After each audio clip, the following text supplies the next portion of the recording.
Hey everybody, welcome back to my channel.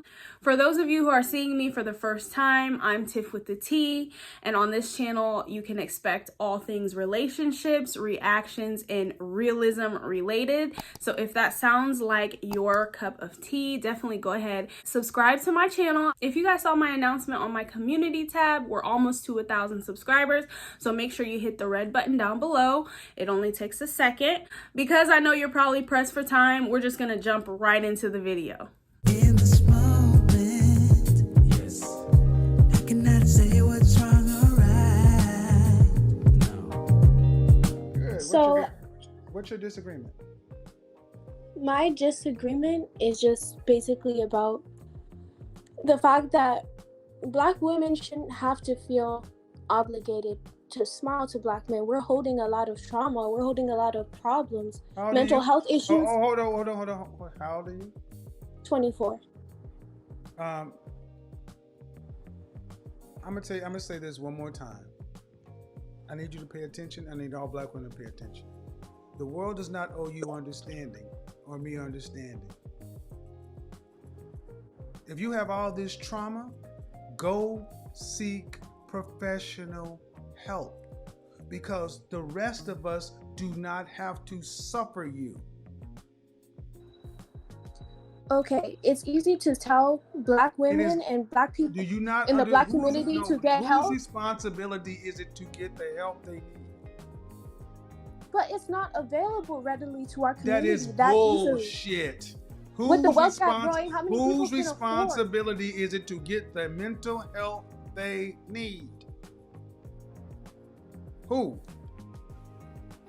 It is ultimately the responsibility of us to get the mental health that we need. But I'm letting you know that we are very underserved.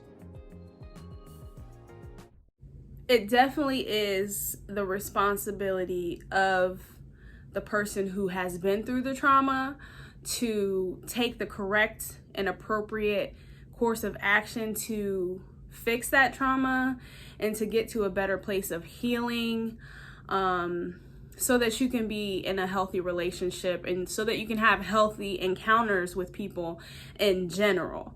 So if you do have a mental health issue, maybe an anger issue, you're bipolar, depressed, you have control issues, or you have, a lot of us are walking around here with mental health issues, me included. It's important for us to take the steps necessary in order to get out of that, instead of always blaming it. Oh, well, I have this mental health issue, or I've been through a traumatic experience that has made me be this way. Instead of just putting that on everybody else and saying, well, you just have to deal with it because this is the way I am. It's really up to you to make the change in your life so that you're easier to deal with, you're easier to be around, you're a pleasant person to be around, because you don't want to be carrying all that baggage of mental health, of trauma, of past experiences with you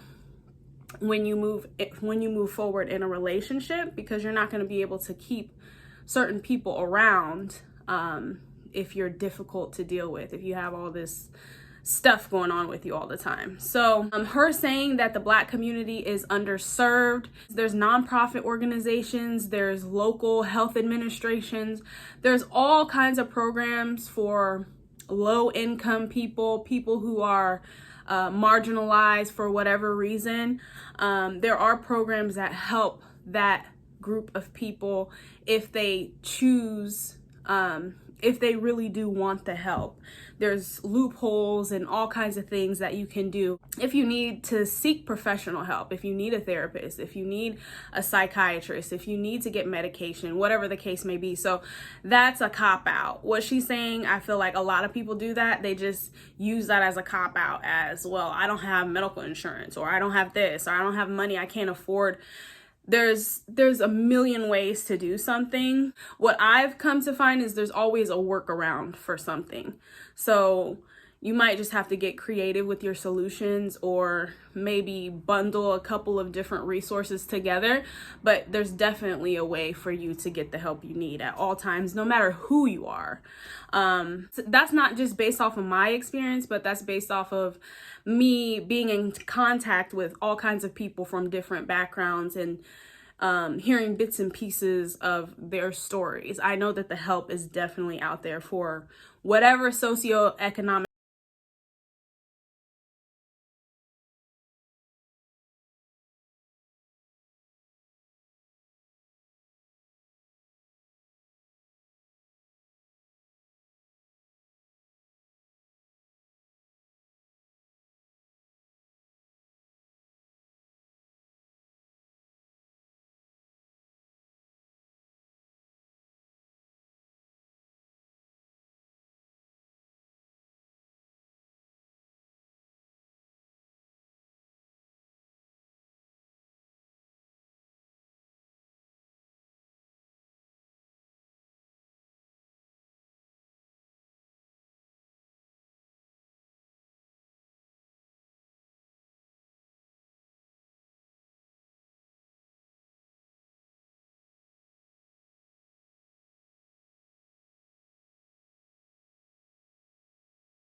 The truth. They choose And to the do narrative something else. the narrative pushed to us most often is that a guy wants a woman with a big ass. He wants, a thick lady. Accountability. We always Accountability. She's also right when she says that narrative is pushed on our community. Actually, in American culture, it has been pushed a lot lately that having a big butt, big boobs, like that's trending, that's in right now. And being thick or slim thick or whatever you want to call it is like a sought after body type for a lot of women. I don't know how proportional the number of men who like thick women is to the number of thick women there actually are. I don't know if it's disproportional. I don't know if it's disproportionate or what. But if something is always pushed on you as being beautiful or being desirable, then you're gonna think that that's the norm. I think just here in the US, we typically are bigger people and it's more accepted than in other countries. It is unhealthy a lot of times how big people can get. However, it's kind of been normalized, which is sad, but it's reality. So I don't know. I think they're both making valid points, because on one hand, people are influenced by what they see on TV, what they see in the media, what they see around them. They come to know those things as the norm. But he's also right in bringing up the fact that that's not actually what the norm should be. And the same with religious people who run to the church when they have mental health issues, as opposed to going to a trained professional. I think that most people of color, whether they're Latino, whether they're Black, even Arab people, a lot of times, Arab people, Black people, there's just this stigma around mental health. It's like one of those things that they kind of feel you can pray away. If you're more rooted in your religion, then you wouldn't be feeling that way. Or if you're closer to God, you wouldn't feel that way. If you build up your spirituality, it will counter your mental health issues. And you're just not doing enough spiritually. So there is a stigma with that you should lean into God, lean into the Bible or the Quran or whatever the case is, rather than going to a professional. I know in the Black community. I can speak from that perspective because I'm from the Black community. I know that a lot of Black people just feel that if you go seek help from a therapist or a psychiatrist or whatever, it's like you're cuckoo, you're crazy. And that has changed a little bit over the years, but not really. There's just this feeling of people just don't really take mental health as seriously as they should. It just is what it is. Accountability is kryptonite to modern women. Ma'am, you say the traumas, if I accept them, then you got to do something about them. Because what about the traumas that the Black man has to deal with? But we still have to get out here and be functioning people in society, contributing. You don't get to walk around and say, have a special victim status. I'm not saying we should have a special victim status, but our circumstance is different. We are women. We are less. You're 24 years old. Is your circumstance harder or easier than your grandmother and your great grandmother?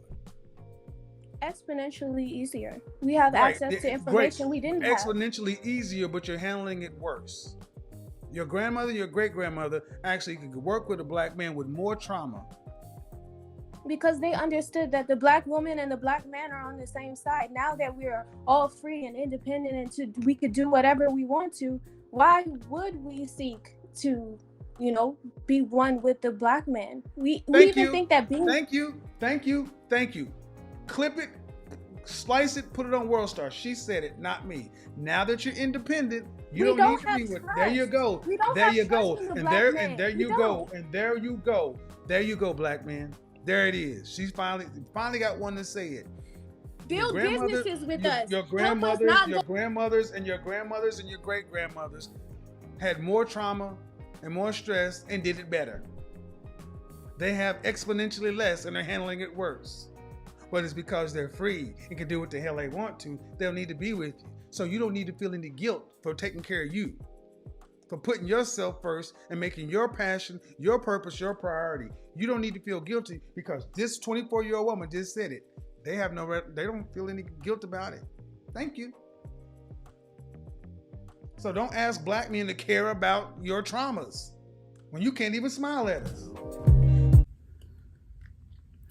All right, so I think that she kind of dropped the ball a little bit there at the end with her answer that we're independent. So why would we pick the Black man? Why would we cooperate with them? That comment was her complete and total undoing. I don't know what percentage of Black women think like that, but I would hope that that's not true. That's not how Black women are out here thinking. Now that we have all this independence and we have these laws about equal rights for women, women can now go out and be part of running the world outside of the household. I hope that wouldn't take away from the feeling of women needing a man to do life with, because at the end of the day, men and women, we're supposed to be in partnership with one another. It's not about one being independent to the point of not needing the other, because women need men just like men need women. I think it's just important for everybody to remember that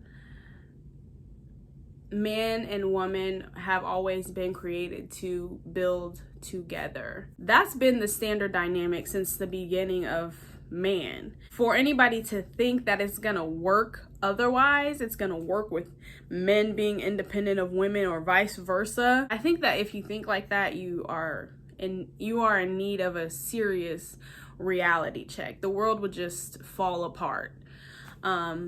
So yeah, that conversation was kind of weak, because I don't think that he was speaking to somebody who was really on the same wavelength as he was. Anyway, let me know what you thought about the conversation. Thank you for watching. I'll see you in the next one.